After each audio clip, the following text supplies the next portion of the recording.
උපේක්ඛකෝ සදා සතෝ න ලෝකේ මඤ්ඤතේ සමං න විශේසින නීචයෝ තස්සනෝ සන්ති උස්සදා හැම විට සිහියම යොදමින් යොමු වී මැදහත් නුවණින් ලොවේ සිටින කිසිවෙකු ගැන තමන් සමානව නොසිතයි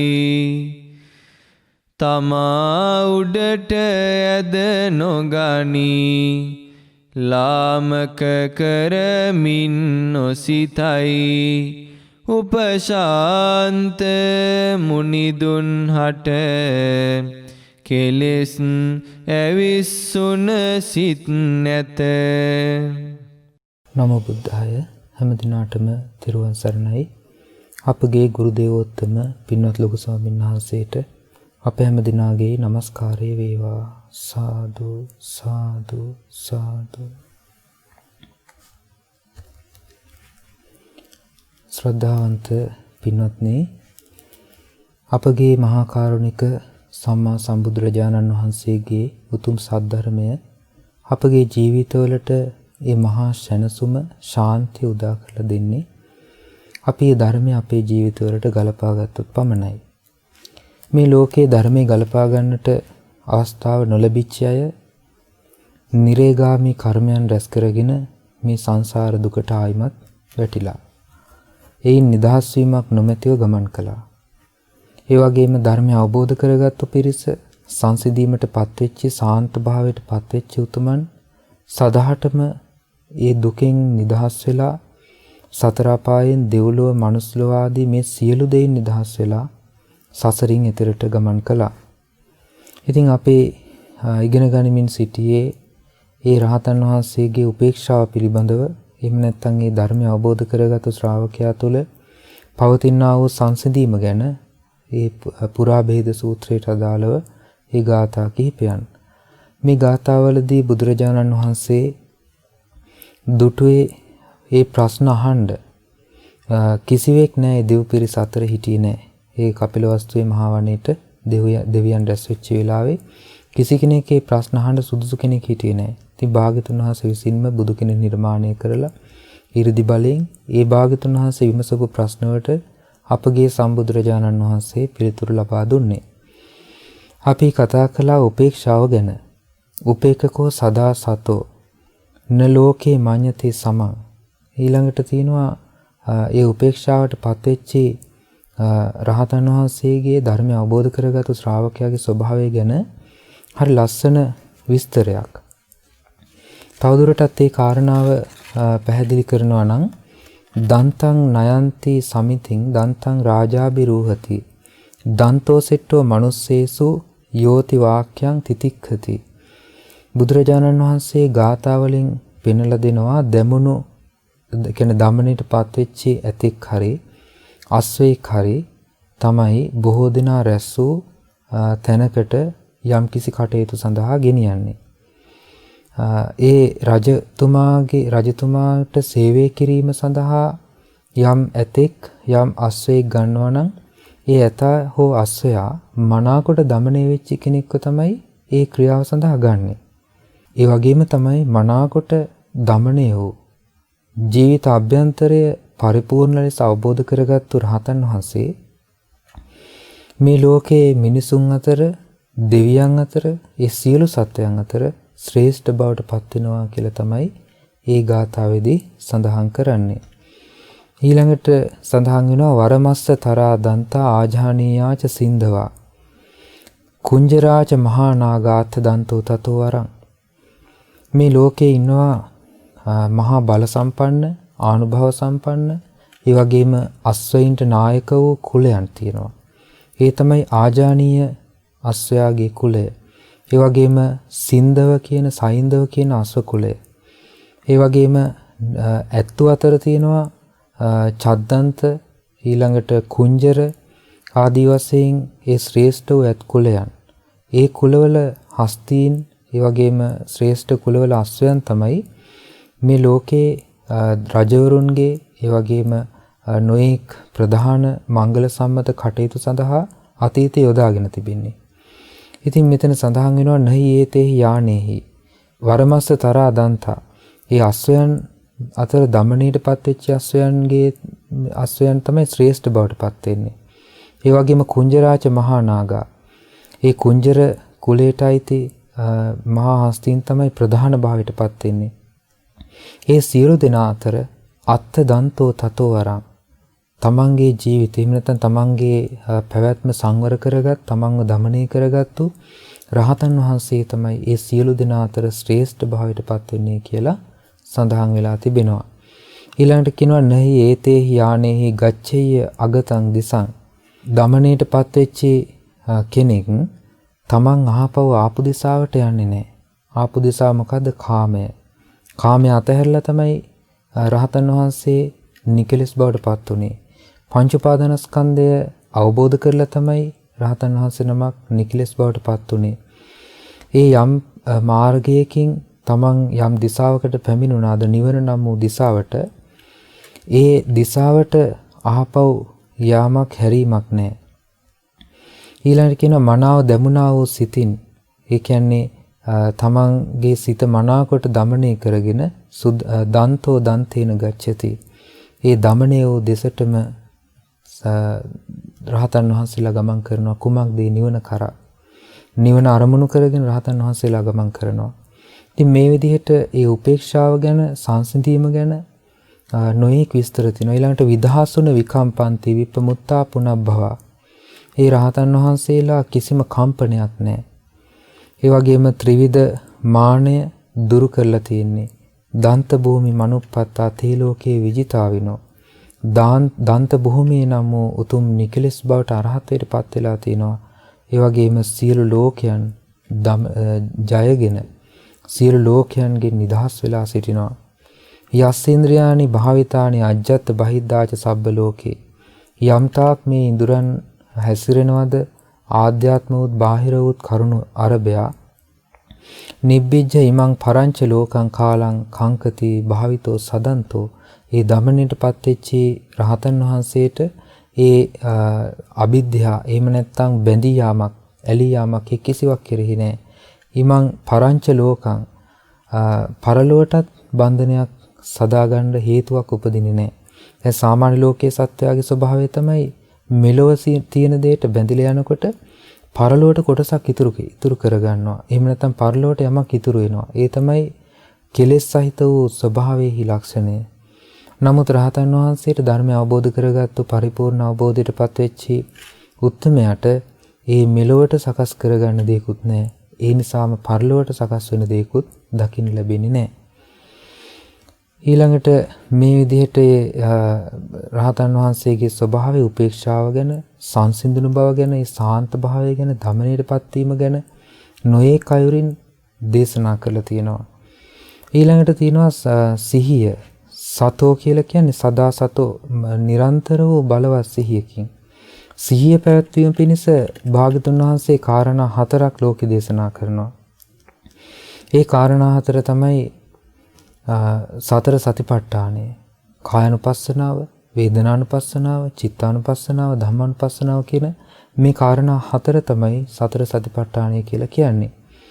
මනාකොට ඒ සතර සතිපට්ඨානය තුල හිත පුරුදු කරගත්තෝ, මනාකොට ඒ සතර සතිපට්ඨානයට හිත යොමු කරගත්තෝ ශ්‍රාවකයා තමයි උතුම් නිකලස් බවට පත් උනේ. ඒ නිසා සතර සතිපට්ඨානය තුල වාසය කිරීම කියන දේ ඒ රහතන් වහන්සේගේ ජීවිතය තුළ ඒ පරිපූර්ණ අවබෝධයට පත් වුණත් උන්වහන්සේ නිරන්තරයෙන් ඒ සතර සතිපට්ඨානය තුළ වාසය කරනවා. භාග්‍යතුන් වහන්සේ සතෝ කියලා සූත්‍රයක දේශනා කරනවා. අලුතෙන් ධර්ම විනයට පැමිණිච්ච භික්ෂුව සතර සතිපට්ඨානය පුරුදු කරන්න කියන මනාකොට. ඒ පුරුදු කරන්නේ කුමක් පිණිසද? කායස්ස කය පිළිබඳව දැන ගැනීම පිණිස. ඊළඟට විදීම් පිළිබඳව දැන ගැනීම පිණිස. ඒවැයි ස්වභාවය දැන ගැනීම පිණිස, තීරුම දැන ගැනීම පිණිස කායानुපස්සනාදී සතර සතිපට්ඨානයෙන් වඩන්න කියලා දේශනා කරනවා. ඊට පස්සේ ධර්ම විනය තුල හික්මින ශ්‍රාවකයා සීක භික්ෂුව සතර සතිපට්ඨානෙ වඩන්න කියනවා. ඒකට හේතුව තමයි යම් දවසක නිකලස් බවට පත්වීම අරමුණු කරගෙන රහතන් වහන්සේ සතර සතිපට්ඨානෙ තුල වාසය කරනවා. මොකක්ද ඒකට හේතුව? මේ ජීවිතයේදීම සුවසේ වාසය කිරීම පිණිස. එහෙමනම් මේ මෙලොව සුවසේ වාසය කිරීම කියන දේ රහතන් වහන්සේගේ ජීවිතේ පවතින දෙයක්. උන්වහන්සේට අකම්පිත සිතක් ඇති වුණේ නිසා සතර සතිපට්ඨානයේ වැඩිීමේ ප්‍රයෝජනය. එහි ප්‍රතිඵලය. ඒ නිසා ඒ ආතහැර වාසය කිරීමක් නෑ රහතන් වහන්සේ. ධර්මේ මනාකොට අවබෝධ කරගත් උත්තමයෝ. ඒ නිසා ඒ සිහියෙන් මනා සිහිනුවණින් වාසය කිරීම. ඊළඟට කියනවා න ලෝකේ මඤ්ඤතේ සමං. ලෝකයක තමන් සමාන කොට සැලකීමට යාමක් නැහැ. ලෝකයා සමග ගැළපීමක් නැහැ. ලෝකයට අයිති දේවල් සමග ගලපලා කතාබස් කිරීමක් නැහැ. ලෝකයට අයිති දේවල් ගැන කෙලෙස් සහිතව කතාබස් කිරීම ඒවා සමග එකතු වීම නැහැ. න විශේෂීන නීචයෝ. තමන් විශේෂයි කියලා හෝ තමන් සමානයි කියලා හෝ නැත්නම් තමන් පහත් කියලා හෝ නීචයෝ තස්සනෝ සම්ති උස්සදා. රහතන් වහන්සේ නමකගේ ඒ උස් බවක් එහෙම නැත්නම් තමන් හොවා දැක්වීමක් දකින්න ලැබෙන්නේ නැහැ. තමන්ව උසස් කොට සැලකීමක් කෙලෙස් වලින් ඇවිස්සිච්ච බවක් රහතන් වහන්සේ තුල දකින්න ලැබෙන්නේ නැහැ. මොනවද මේ උසස් කොට සැලකීමට අදාළ කාරණා? ඒ තමයි රාගුස්සදෝ. රාගය නිසා තමන් කැමැත්ත නිසා තමන් උසස් කොට සැලකනවා. ඊළඟට දෝසුස්සදෝ. ද්වේෂයෙන් තමන් උසස් කොට හිතනවා. මෝහුස්සදෝ. මුලාව නිසා තමන් උසස් කොට කල්පනා කරනවා. ඊළඟට මානුස්සදෝ. මාන්නය නිසා තමන් උසස් කොට සැලකනවා. දිට්ඨිඋස්සදෝ. දෘෂ්ටි වලට යටවීම නිසා තමන් උසස්සේ හිතනවා. ඊළඟට කිලේසුද. ඒ කෙලෙස් ස්වභාවයන්ට යටවීම නිසා තමන්ගේ ජීවිතේ තමන් උසස්සේ සැලකනවා. ඊළඟට කාමුස්සදෝ. කම්මුස්සදෝ. කර්මයන් නිසා තමන් කරන කටයුතු නිසා තමන් උසස් කොට සැලකනවා. දැන් මේ වගේ මේ ලෝකේ තියෙනවා රාගය, ద్వේෂය, මෝහය, මානය, දෘෂ්ටිමතවාද, ඊළඟට කෙලෙස්, ඊළඟට කර්මාන්ත. එහෙම නැත්නම් තමන් කරන කටයුතු. ඒතර මෙන්න මේවා නිසා තමයි ලෝකයේ උසස් කොට සැලකීම තියෙන්නේ. ඊළඟට තමන් ඒ ඇවිස්සලා යන්නේ මේ කාරණා මත. තමන්ගේ හිත උපශාන්ත භාවයට පත්වෙච්ච රහතන් වහන්සේට මේ වගේ ඇවිස්සීමක් නැහැ. රාගයෙන් ඇවිස්සීමක් නැහැ. රාගය නිසා ඇවිස්සීමක් නැහැ. ඒ වගේම ද්වේෂය නිසා ඇවිස්සීමකුත් නැහැ. මෝහය නිසා ඇවිස්සීමකුත් නැහැ. මාන්නය නිසා ඇවිස්සීමකුත් නැහැ. දෘෂ්ටි මතවාද නිසා ඇවිස්සීමකුත් නැහැ. නොඑක ආකාරයේ කෙලෙස් නිසා ඇවිස්සීමකුත් නැහැ. ඒ වගේම තමන් කරන කටයුතු නිසා ඇවිස්සීමකුත් නැහැ.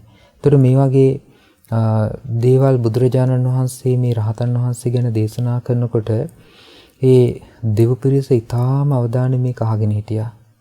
ඒ අය තුල තිබුණා සැක සංකා. මේ ඉන්න ශ්‍රමණයන් වහන්සේලා මොන වගේද? මේ 500ක් පමණ භික්ෂුන් වහන්සේලා ඉන්නවා. බුදුරජාණන් වහන්සේ ඉන්නවා. මේ ශ්‍රමණයන් වහන්සේලාගේ හැසිරීම මොන වගේද? ඒ වගේම කතාබස් කිරීම, කටයුතු කිරීම මොන වගේද කියලා මේ සැක සංකා දුරු කිරීම පිණිසයි භාගතුන් වහන්සේ මේ දේශනාව වදාළේ.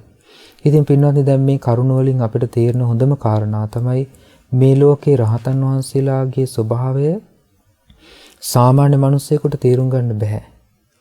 තමන් කිව්වා කියලා, ඒ කියන්නේ කවුරු හරි කිව්වා කියලා මෙයා රහත්, මෙයා ධර්මය අවබෝධ කරගත්තු කෙනෙක්, මෙයා කෙලෙස් නැති කෙනෙක්, මෙයා මෙහෙම කරපු කෙනෙක් කියලා. එතකොට භාගතුන් වහන්සේම දේශනා කරනවා චබ්බිසෝදන සූත්‍රයේදී මහණිය ඔබ ඒක පිළිගන්නත් එපා, ප්‍රතික්ෂේප කරන්නත් එපා. මෙන්න මේ කරුණ වලට ගලපලා තේරුම් ගන්න කියලා. එහෙමනම් මේ කරුණ මොනවද? ඒ තමයි කෙනෙක්ගේ ස්වභාවය හඳුනා ගැනීම පිණිස භාගතුන් වහන්සේ වදාළ කාරණා. දැන් අපිට මේ කරුණ වලින් හොඳටම පැහැදිලි මේ ලෝකේ ධර්මය අවබෝධ කර ගැනීම කියලා කියන්නේ ලේසි පාසු දෙයක් නොවන බව. මේ දේශනා මාලාවේ පුරාභේද සූත්‍රයේ මේ කරුණ ටික ඔබ ඇසුවා නම් මේ පුරාභේද සූත්‍රයට අදාළ මේ උපශාන්ත භාවය ගැන, ඒ වගේම මේ දැක්ම ගැන, අවබෝධය ගැන, ඒ වගේම හික්මීම ගැන බුදුරජාණන් වහන්සේ අදාළ මේ කරුණ පිළිබඳව ඔබ ඇසුවා නම් ඔබට මේ කාරණා ගැන වැටහෙනවා නම් ඔබට හිතේ රහත් භාවය කියන්නේ මොන වගේ දෙයක්ද කියලා. ඒතකොට අපිට තවදුරටත් මේ ගාථා වලින් මේ සඳහන් වෙලා තියෙන කරුණු විස්තර කර ගැනීමේදී ඒ රහතන් වහන්සේගේ සැබෑ තත්වය ගැන තවදුරටත් භාග්‍යතුන් වහන්සේ ගාථා ගණනාවකින් දේශනා කරනවා. ඉතින් අපි ඉදිරියටත් බලමු මේ කරුණවල මොන වගේ කාරණාද ඇතුළත් වෙලා තියෙන්නේ කියලා. ඒ නිසා මේ දහම් කාරණාව අපිට අහන්න ලැබීම මේ දහම් කරුණු මේ විදිහට අපිට තේරුම් ගන්න ලැබීම කියලා කියන්නේ අපි මේ ජීවිතේ ලැබූ ඊටාම දුර්ලභ වාසනාවක්.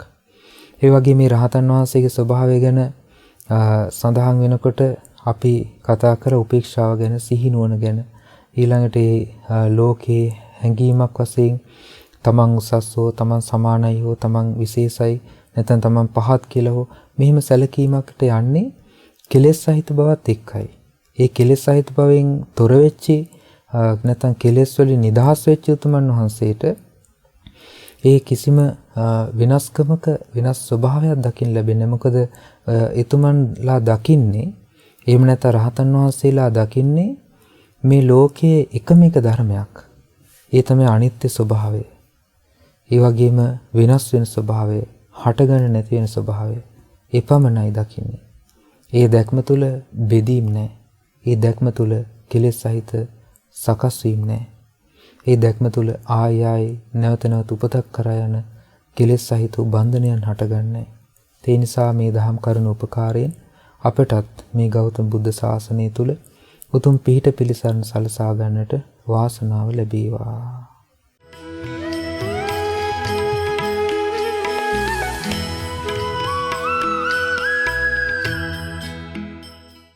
අද දවසේදී මේ උතුම් සදහම් වැඩසටහන සඳහා දායකත්වයේ සපයන්නේ එංගලන්තයේ පදිංචි ඒ පින්වත් නයෝමි දියණිය සහ නැටලි දියණිය විසින් රැස් කරගත් සියලු පුණ්‍ය ධර්මයන් සියලු දෙවියෝ අනුමෝදන් වෙත්වා.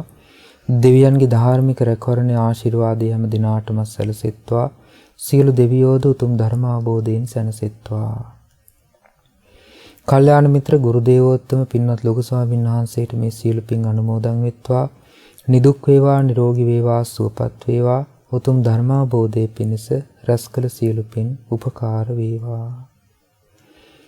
මීට වසර කිහිපයකට කලින් මේ පරිලෝකීය දෙමව්පියන්ට, ඒ වගේම වසර 6කට කලින් මේ ගිය කුමාර ගුණවර්ධන මහතාට, වසර 3කට කලින් මේ ගිය ටිකිරිමණිකා මහත්මිය තුළු ඒ පින්තුන් නමින් මේ ගිය සියලු ඥාතීන්ට මේ පින් අනුමෝදන් වෙත්වා. එයගේ පරලෝක ජීවිත සැපවත් වේවා, සුවපත් වේවා.